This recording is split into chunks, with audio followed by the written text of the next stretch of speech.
Hola, ¿qué tal? El día de hoy les voy a platicar una historia que está de ciencia ficción. Y me refiero al Grupo de los 100, que viene siendo un proyecto del Pentágono, pero mexicano. Esta historia jamás la has oído, jamás la vas a ver en internet, porque me la platicó una persona directamente desde la milicia. Hace aproximadamente 30 años, un servidor estaba esperando en una sala de vuelo un avión con recorrido México-Veracruz.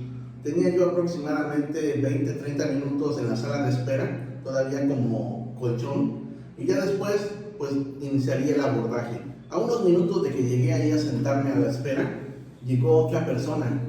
Era un joven mayor que yo, no viejo, estaba regularmente maduro. Su porte prácticamente no era de militar, pero eso sí, era muy sociable. Entonces empezamos a platicar, me empezó a preguntar cosas, concluimos que los dos veníamos por temas de trabajo, yo por un tema de trabajo de una empresa planificadora muy reconocida, y él por su parte acababa de renunciar a la Sedena. Aquí en México todos conocemos esas siglas: Secretaría de la Defensa Nacional, Sedena, y regularmente te imaginas un soldado, y bueno, por el porte que traía yo me imaginaba un soldado raso. La verdad fui un poco prejuicioso porque este tipo pertenecía a un grupo élite de gran nivel. Por esos tiempos todavía no existía YouTube, todavía no era yo youtuber, pero claro que era yo un fan de los temas de conspiración, pues que veías en el momento. Hoy en día muchos de esos temas documentados ya los tienes en mi canal, porque algunos son historias antiquísimas, hay otras más recientes. Y prácticamente lo que comentaba yo con este tipo pues eran preguntas sencillas al inicio de la charla, que después se volvieron más intensas y que llegó a desviarse tanto la atención o la entrevista, por llamarla de alguna forma, que empezó a darme información hasta cierto punto increíble y confidencial. Yo iniciaba con una charla muy amena, con algo coloquial, algo que a la luz de todos pues se dice de los militares. Yo le pregunté básicamente lo siguiente, esta fue mi primera pregunta: oye, ¿qué hay de cierto que a los militares, para mantenerlos sosiegos, sin mucho ímpetu sexual, en las comidas les sirven sal de nitro?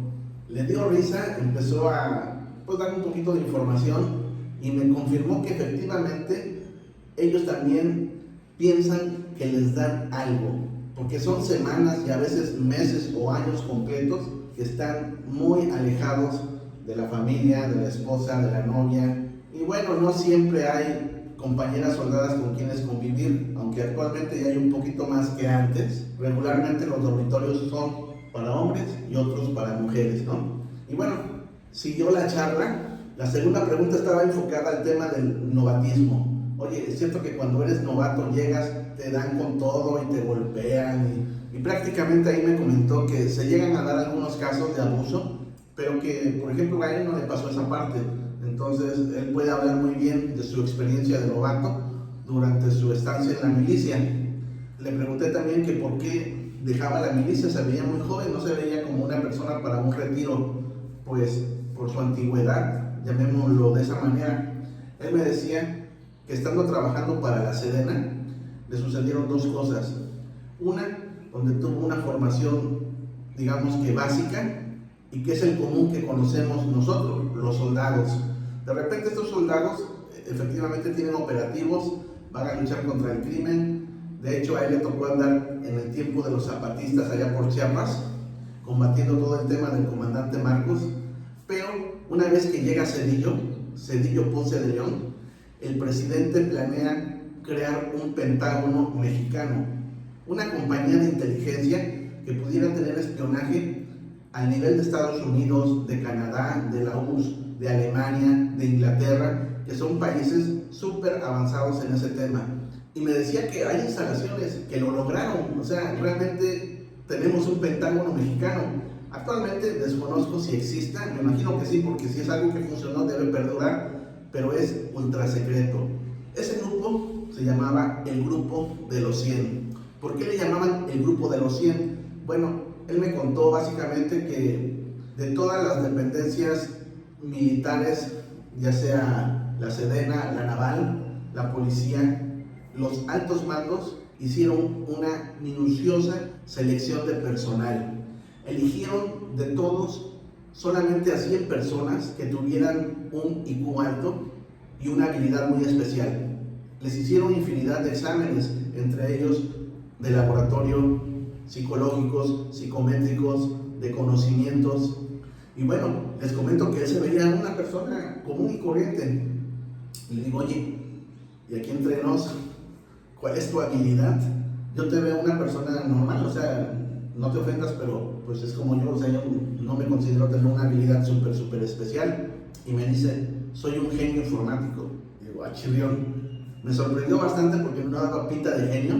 Y me comentó que él desde pequeño empezó a tener habilidades con las computadoras. Me dice, mira, nomás para que te des una idea, si estamos en una operación importante y destruyen computadoras o encontramos 3 o 4 computadoras inservibles, yo te puedo armar de esas 4, 1 o 2 funcionales para que podamos operar. Entonces me sorprendió, la verdad. Lo que él hacía pues era algo pues especial, ¿no? Prácticamente especial. Y bueno, ahí es donde cambió un poquito el tema. Desviamos un poquito la atención hacia su formación. Es más, prácticamente el tema de por qué se salía era eso. Él, una vez que cayó en ese bando, en el grupo de los 100, hubo mucho más rigor en su formación y mucho más prohibiciones hacia él y hacia su familia. Me contaba que las prohibiciones iban desde no oír radio, no ver televisión, no escuchar música, una disciplina impecable, impecable. Digo, oye, ¿por qué no quieren que veas televisión? Él me dice que el tema de la televisión, bueno, te desinforma, ¿no? Te distrae. Pero, por ejemplo, escuchar música, que es algo muy relajador o bonito, precisamente, me dice, precisamente eso. No quieren que haya distracciones. Nosotros somos como máquinas, así como Terminator, máquinas de matar en un momento de vida o muerte, en un operativo. Si tú tienes muy desarrollado el tema afectivo, puedes dudar y en lugar de matar, te matan. Entonces les prohibían todo eso, pero la prohibición no solamente era para él, sino también para su familia. Su familia solamente podía ver 2 o 3 horas televisión como máximo, y de ahí a cierta hora ya no podían verla. Inclusive me platicó una historia muy curiosa, donde, bueno, yo soy de aquí de Veracruz, tenemos aquí muy cerca lo que es la Boticaria, y en la Boticaria tú puedes ver que inclusive hay una escuela que no es necesariamente para puros hijos de soldados, porque cualquier persona, hijo de vecina, de aquí de la gente civil, se puede inscribir. Y bueno, pero atrás de la Boticaria hay un conjunto habitacional. Ese conjunto habitacional sí es exclusivo para militares. Y él me cuenta la historia de que, bueno, con tantos movimientos y operativos que había, pues lo iba moviendo de lugar, ¿no? Vivió en varias ciudades durante un corto periodo de tiempo y me platicaba una historia donde, por ejemplo, el uniforme, pero también la vestimenta de su familia, de sus hijos, debería estar impecable, no debería estar desteñida, ni con manchas, ni sucia. Zapatos impecables, bien boleaditos, que eso es común, digamos, porque lo ves en los soldados, tú ves a un soldado siempre bien paradito, bien firmes, y los zapatos siempre bien boleados. Pero lo que más me llamó la atención es que a la señora le ponían chamba. No estaba buscando ver una novela, oír una canción, no, le ponían ciertas restricciones y ciertas tareas. Una tarea bien importante era que debía tener impecables, brillosos los escalones de entrada a su casa. El frente debía estar siempre libre de basura y de polvo.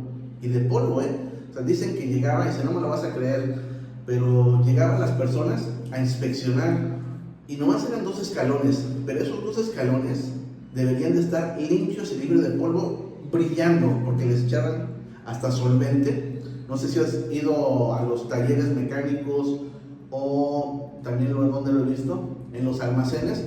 De tan impecable que tienen los pisos, se ven como si les echaran una especie de barniz, pero no es parte de la limpieza y de un tipo de solvente que los deja impecables. Y entonces así tenía que estar, y si no estaba, había sanciones, eran amonestados.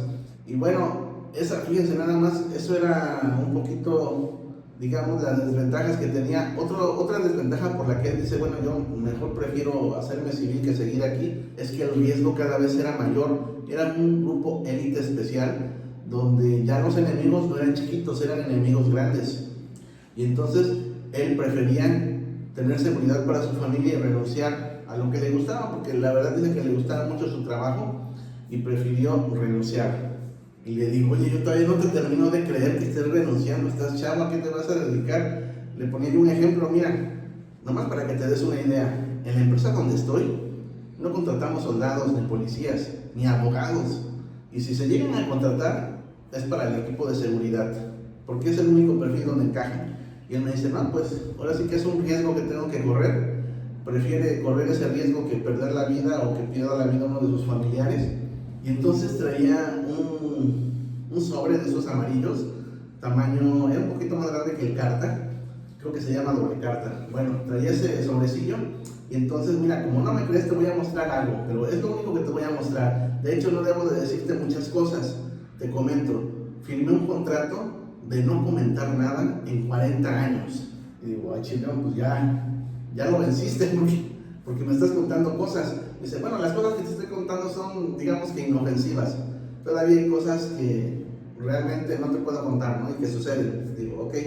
Y entonces me saca dentro de los papeles, no era muy grueso, pero saca dentro de los papeles un diploma. Bueno, no era diploma, era un reconocimiento así grandecito, donde lo reconocían por pertenecer al grupo de los 100, su desempeño, y estaba firmado por 4 secretarios de Estado, de gobierno, aparte por el presidente. Pero lo que más me llamó la atención es que las firmas eran autógrafas. Le digo, oye, pues si eras, o sea, ya te creo un poco más, ¿no? Y creo que eras de un grupo bastante especial, porque yo llevo cierto tiempo en la empresa y a mí los diplomas chuchos que me dan, pues son firmados por los jefes locales, pero ya que me esté firmando el dueño de la empresa, pues nada más no sucede eso.